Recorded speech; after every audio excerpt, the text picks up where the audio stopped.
JLKM प्रमुख जयराम महतो ने press वार्ता की है। विधानसभा चुनाव के लिए जेएलकेएम ने अपने दूसरे सूची में 14 प्रत्याशियों के नाम का ऐलान कर दिया है। मांडर से पूना भगत, टुंडी से मोतीलाल महतो, धनवार से राजेश रतन चुनावी मैदान में है, तो वहीं कोडरमा से मनोज यादव, बरही से कृष्ण यादव, बरकट्ठा से महेंद्र मंडल, हजारीबाग से उदय कुमार मेहता चुनावी मैदान में होंगे। धनबाद से सपन मोदक, सिंदरी से उषा देवी, बोकारो से सरोज कुमारी चुनावी मैदान में होंगी।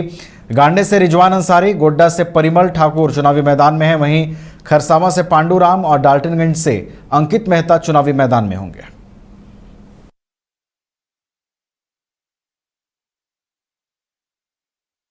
सबसे पहले मांडर विधानसभा जो शेड्यूल ट्राइब के लिए आरक्षित है, रांची जिला और साउथ छोटा नागपुर का पार्ट है। गुना भगत जी वहाँ के प्रत्याशी हैं।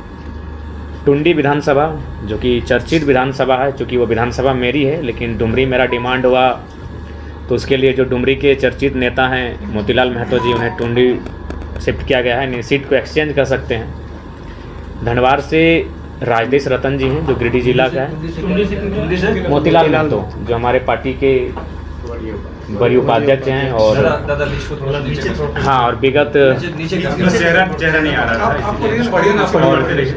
मोतीलाल महतो, जयराम महतो के बाद अगर पार्टी को किसी ने सींचने और संवारने का कार्य किया है तो मोतीलाल महतो जी ने किया है। और मेरा भी एक नैतिक जिम्मेवारी था कि अगर हम डुमरी आ रहे हैं, डुमरी की जनता ने मुझे डिमांड किया है, तो टुंडी विधानसभा मोतीलाल महतो जी के लिए। धनवार से राजेश रतन जी होंगे।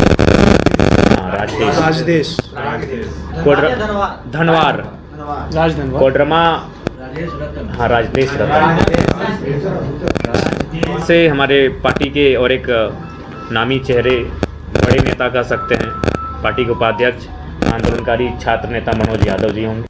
टुंडी से मोतीलाल महतो, धनवार से राजेश रतन, कोडरमा से मनोज कुमार यादव, बरही से कृष्णा यादव, बरकट्ठा से महेंद्र प्रसाद मंडल, हजारीबाग सदर से उदय मेहता, डाल्टनगंज से अनिकेत मेहता, गोड्डा से परिमल ठाकुर, गांडे से अकील अख्तर उर्फ रिजवान, धनबाद से सपन कुमार मोदक, खरसवां से पांडुराम हाइब्रू, सिंदरी से उषा देवी, बोकारो से सरोज कुमारी। देखिए, सबसे पहली बात, देश की मांग क्या है। अगर लोग जानना चाहते हैं, देखिए भारत देश एक ऐसा देश है जहाँ हर चीज़ की गणना है, तो गणना से किसी को परहेज नहीं होना चाहिए। इसमें बांटने की कोई बात नहीं है, सब मिलजुल के हैं, लेकिन सब जानना चाहते हैं कि आखिर गणना में है क्या।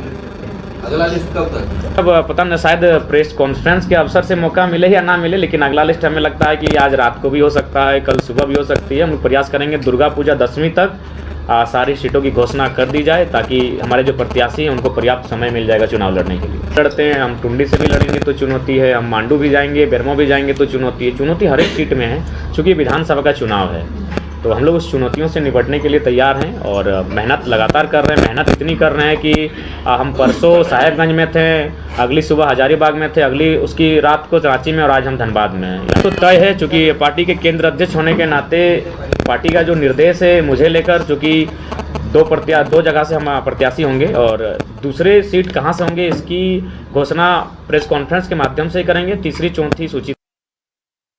जानकारी के साथ धनबाद से हमारे संवाददाता राजकुमार जुड़े हुए हैं फोन लाइन पर। राजकुमार, जेएलकेएम की दूसरी सूची जारी हो गई है, 14 प्रत्याशियों के नाम का ऐलान हुआ है, कैसे देख रहे हैं इनकी दावेदारी? देखिए नवीन, जिस तरह से जयराम पहले 6 सीटों पर उन्होंने अपने प्रत्याशियों की घोषणा की थी, उसके बाद आज कई महत्वपूर्ण सीटों पर उन्होंने प्रत्याशियों की जो घोषणा की है, उसमें महत्वपूर्ण सीट गांडे भी है, जिसमें कि इखलाक अंसारी को नहीं बल्कि वहां पर जो रिजवान क्रांतिकारी के नाम से फेमस है उनको टिकट दिया गया है और कल्पना सोरेन संभवतः वहां से चुनाव लड़ेंगी। तो इस परिस्थिति में जो है एक बड़ा हॉट सीट माना जा रहा है वह। और जो रिजवान क्रांतिकारी है, कुछ दिन पहले उनका एक वीडियो वायरल हुआ था जिसमें एक जगह पर वो घेरा गए थे और बालू तस्करी इससे पैसा वसूलने का आरोप लगा था। और हालांकि आज उनको क्लीन चिट दे दिया गया है और बोला गया कि उनकी उसमें भागीदारी नहीं थी और जो लोग अन्य लोग थे उनकी उसमें भागीदारी थी। तो रिजवान को क्लीन चिट देते हुए गांडे से उन्हें उम्मीदवार बनाया गया है। अगर हम धनबाद की बात करें तो धनबाद में 3 सीटों पर उन्होंने अपने प्रत्याशियों की घोषणा की है, जिसमें टुंडी से मोतीलाल महतो को उतारा जा रहा है। और मोतीलाल महतो डुमरी में काफी सक्रिय थे। जयराम का मानना था कि जब वो मोतीलाल के क्षेत्र में से चुनाव लड़ रहे हैं तो मोतीलाल के लिए वो अपना जो टुंडी विधानसभा क्षेत्र है वो उनके लिए ऑफर करेंगे। इसके अलावा उषा महतो को सिंदरी से लड़ाया जा रहा है। और उषा महतो का नाम की घोषणा के साथ ही एक और महत्वपूर्ण चीज यह है कि इसमें विरोध शुरू हो गया है।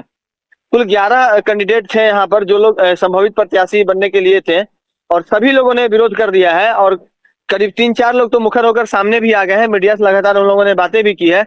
और उनका कहना है कि उषा महतो के जो पति हैं उन्होंने पिछले लोकसभा चुनाव में जयराम को हराने का काम किया था, उनकी वजह से उन्हें नुकसान हुई थी। तो ऐसे में उषा महतो को छोड़कर के किसी अन्य को अगर टिकट दिया जाता तो वो लोग उनके लिए काम करते हैं और उन्हें जिताने के लिए प्रयास करते हैं। लेकिन जिस तरह से उषा महतो को टिकट दे करके उनके साथ कहीं ना कहीं नाइंसाफी की गई है, तो इसका नुकसान जो है पार्टी को भुगतना पड़ेगा। जी चलिए, तो देखना होगा। प्रत्याशियों की घोषणा तो हो गई है, अब आगे किस तरह की स्थिति बनती हुई दिखाई देती है। बहुत बहुत धन्यवाद राजकुमार, हमारे साथ जुड़ने के लिए, पूरी जानकारी के लिए।